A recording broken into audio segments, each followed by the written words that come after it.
आज के दिन श्री नरेंद्र मोदी जी ने अपने मुख्यमंत्री और प्रधानमंत्री काल के 20 साल पूरे किए और इस 20 साल का आकलन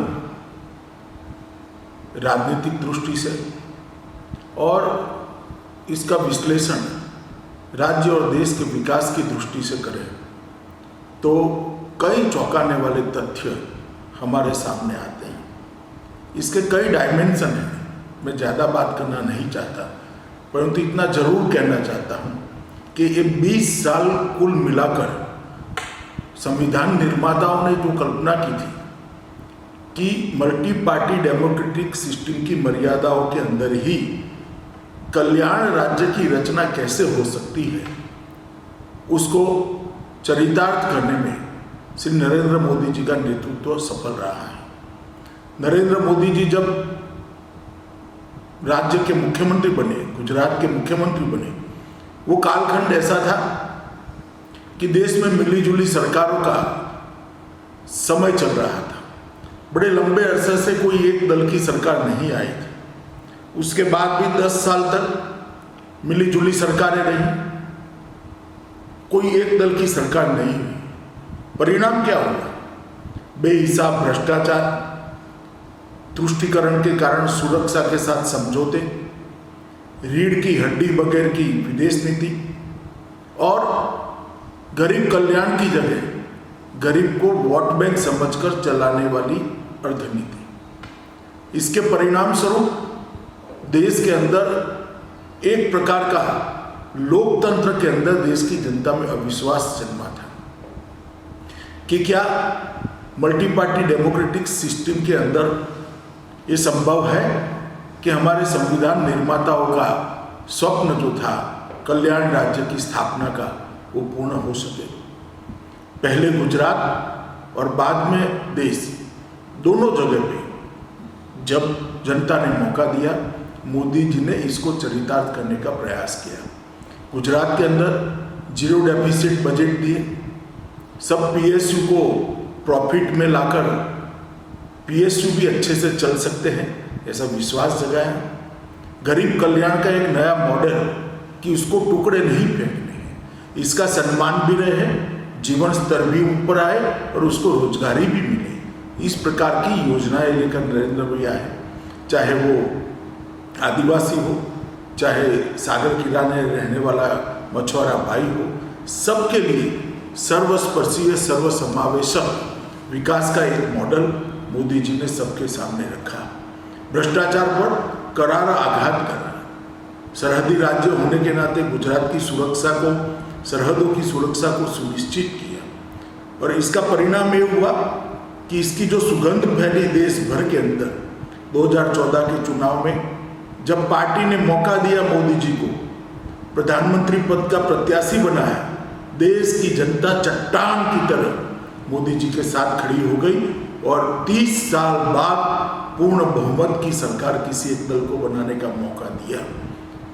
एनडीए की सरकार बनी और पहली बार पूर्ण बहुमत के साथ किसी गैर कांग्रेसी दल का नेता इस देश का प्रधानमंत्री बना और बाद में प्रधानमंत्री के नाते 60 करोड़ गरीबों के कल्याण के लिए पीछे मुड़कर मोदी जी ने कुछ नहीं देखा। उनको वोट बैंक समझने की जगह उनके प्रति संवेदना से, अनुकंपा से और उनका हाथ पकड़कर ऊपर उठाने के लिए सरकार आगे आई। उसको घर दिया, उसको बिजली दी, घर में गैस का सिलेंडर दिया, शौचालय दिया, बिजली दी, स्वास्थ्य सेवाएं दी, किसान को हर साल 6,000 रुपया दिया, किसानों के बजट के अंदर बहुत बड़ी बढ़ोतरी की, मिनिमम सपोर्ट प्राइस को स्वामीनाथन कमीशन के रिपोर्ट के बराबर कर दिया। ढेर सारे गरीब कल्याण के काम, किसान कल्याण के काम नरेंद्र मोदी सरकार ने हाथ में लिए। उसके साथ अर्थतंत्र के अंदर भी रिफॉर्म चालू करे, देश की सुरक्षा को सुनिश्चित करने का भी काम किया, चाहे एयर स्ट्राइक हो, चाहे सर्जिकल स्ट्राइक हो। ढेर सारे कदम उठाकर दुनिया भर में ये बात को प्रस्तावित कर दिया कि भारत की सीमाओं को हल्के से नहीं लिया जा सकता, भारत की सुरक्षा पर कोई सवाल खड़ा नहीं कर सकता। बड़ी से बड़ी ताकत को आंख में आंख मिलाकर मोदी जी ने जवाब दिया जब हमारे सीमाओं के अतिक्रमण का सवाल आता था। एक मजबूत विदेश नीति की नींव डालने का काम किया। आज़ादी के बाद पहली बार दुनिया को अनुभव कराया कि 130 करोड़ का देश इसको कोई हल्के से नहीं ले सकता। एक और तो सबके साथ रिश्ते भी सुधारे और दूसरी ओर जहां पर फर्म स्टैंड लेने की जरूरत पड़ी, भारत के हित में हो, भारत के लोगों के हित में हो, भारत के गरीबों के हित में हो, वहां पर एक मजबूत आधार वाला निर्णय भी उन्होंने दिया। आरसेप में से निकलना, सर्जिकल स्ट्राइक, एयर स्ट्राइक, ये सारे फैसले इसी चीज को इंगित करते हैं कि हम सबके साथ दोस्ती तो चाहते ही हैं, पूरे विश्व के साथ रहना चाहते हैं, परंतु भारत के लोगों का कल्याण हमारे लिए प्रमुख मुद्दा है। हर योजना से, अपने दृष्टिकोण से, अपने विजन से उन्होंने साइज और स्केल दोनों को बदलने का प्रयास भी किया और सफलता भी अर्जित की। अब कुछ घरों में शौचालय पहुंचेगा ऐसा नहीं होगा, हर घर में शौचालय पहुंचेगा, हर गरीब को घर मिलेगा, हर घर में पीने का पानी पहुंचेगा।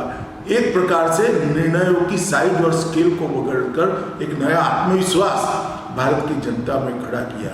जो 2004 से 14 तक लोकतंत्र के प्रति एक श्रद्धा डिग गई थी, वो श्रद्धा को पुनः प्रस्तापित करने का प्रधानमंत्री जी ने सफल प्रयास किया है और इसके परिणाम भी मिले हैं।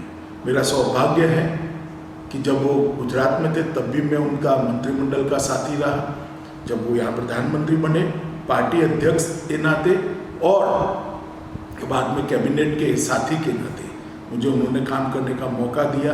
और मैं इतना कहना चाहता हूँ, भारतीय जनता पार्टी के कार्यकर्ताओं के लिए एक गौरव का विषय है कि भारतीय जनता पार्टी का एक नेता आज इतनी बड़ी जन स्वीकृति प्राप्त कर देश के कल्याण के प्रति समर्पित जीवन जी रहा है।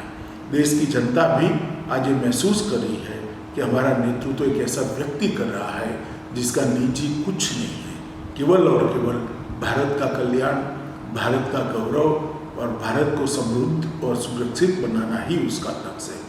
हम सब आज के दिन प्रभु से प्रार्थना करते हैं कि लंबे समय तक श्री मोदी जी हमारा नेतृत्व करते रहें और भारत का नेतृत्व करते रहें, यही ईश्वर प्रार्थना है। धन्यवाद।